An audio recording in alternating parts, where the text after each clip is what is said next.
দেখো বন্ধুরা, যারা মনে করতেছো অনেকদিন ধরে চিন্তা ভাবনা করে আছো নতুন কিছু করবে, কিন্তু করবে এই নেই সেই নেই বলে করা হচ্ছে না। যে কোনো কাজ শুরু করার আগে তোমরা কোথা থেকে কিভাবে কি নিয়ে শুরু করবে সেই বিষয়ে আজকের ভিডিও দেখার পরে সবকিছু বুঝতে পারবে। আজ তোমাদের সাথে শেয়ার করব রিকশাওয়ালা বাবার গরিব ছেলের কিভাবে সফলতা অর্জন করলো ইউটিউবে। সে কিভাবে কতটা কষ্ট করে গেমিং কন্টেন্ট দিনের পর দিন আপলোড করে দিল ইউটিউবে, কতটা কষ্টের ছিল তার ইউটিউবের শুরুর জার্নিটা। বিশ্বাস করো বন্ধুরা, আজকের এই গল্পটি শুনলে তুমি তোমার পজিশন থেকে আর বসে থাকবে না, তুমিও ভাববে তোমারও কিছু করা দরকার। তো গুটি সুটি মেরে বসে যাও আজকের গল্পটা শোনার জন্য। আমাদের চ্যানেলটা সাবস্ক্রাইব না করা থাকলে অবশ্যই সাবস্ক্রাইব করে দিবে। আসসালামু আলাইকুম, দিস ইজ ছেলেটির নাম হৃদয়, এক গরিব পরিবারের ছেলে। তার বাড়ি বাংলাদেশের ছোট্ট একটি গ্রামে। বাবা একজন রিকশাওয়ালা, মা গৃহিণী। 3 বেলা খাবার জোটাতে যেখানে কষ্ট হয়, সেখানে স্মার্টফোন আর ইন্টারনেট বিলের কথা ভাবাই কঠিন। কিন্তু হৃদয়ের স্বপ্ন ছিল ফ্রি ফায়ার গেমার ইউটিউবার হওয়া। সে দেখতো কিভাবে বড় বড় গেমাররা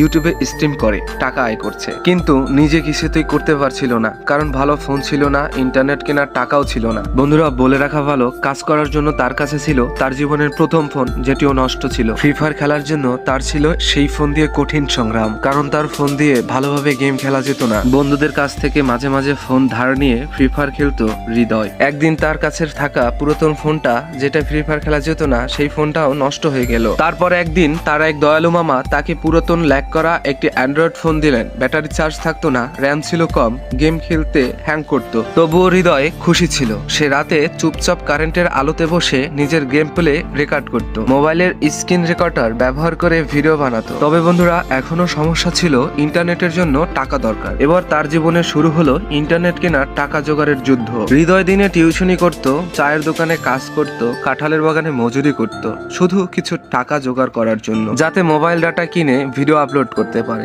অনেক সময় সে রাতের বেলায় ফ্রি ওয়াইফাই খুঁজতে বাজারে যেত। প্রথম দিকে এত কষ্ট করে ভিডিও বানিয়ে ভিডিও আপলোড করে, কত কষ্ট করে এডিট করে সেই ভিডিও আপলোড করার পর কেউই দেখতো না। তার গ্রামের মানুষগুলো হাসাহাসি করে, বলে এই সব দিয়ে কিছুই হবে না। কিন্তু হৃদয় এই সব কথা শুনে হাল ছাড়েনি। সে জানতো সফল হতে হলে মানুষদের কুকথা শুনতে হবে। এবার আসলো তার ভাইরাল হওয়ার প্রথম ভিডিওর গল্প। একদিন সে গ্রামের ছেলে ভার্সেস প্রো প্লেয়ার নামে একটি মজার চ্যালেঞ্জ ভিডিও বানালো। আশ্চর্যজনক ভাবে সেটি 10,000 ভিউজ পেল। সে বুঝতে পারলো ইউটিউবে সফল হতে হলে ধৈর্য লাগবে। এরপর সে প্রতিদিন নতুন নতুন কন্টেন্ট বানাতে লাগলো। Custom match, 1 vs 4 challenge, funny moments ইত্যাদি। কয়েক মাসের মধ্যেই তার চ্যানেলে 10,000 সাবস্ক্রাইব হয়ে গেল। বন্ধুরা, এই সময়টা ছিল হৃদয়ের জীবনের সব থেকে হাসির মুহূর্ত, সব থেকে খুশির সময়।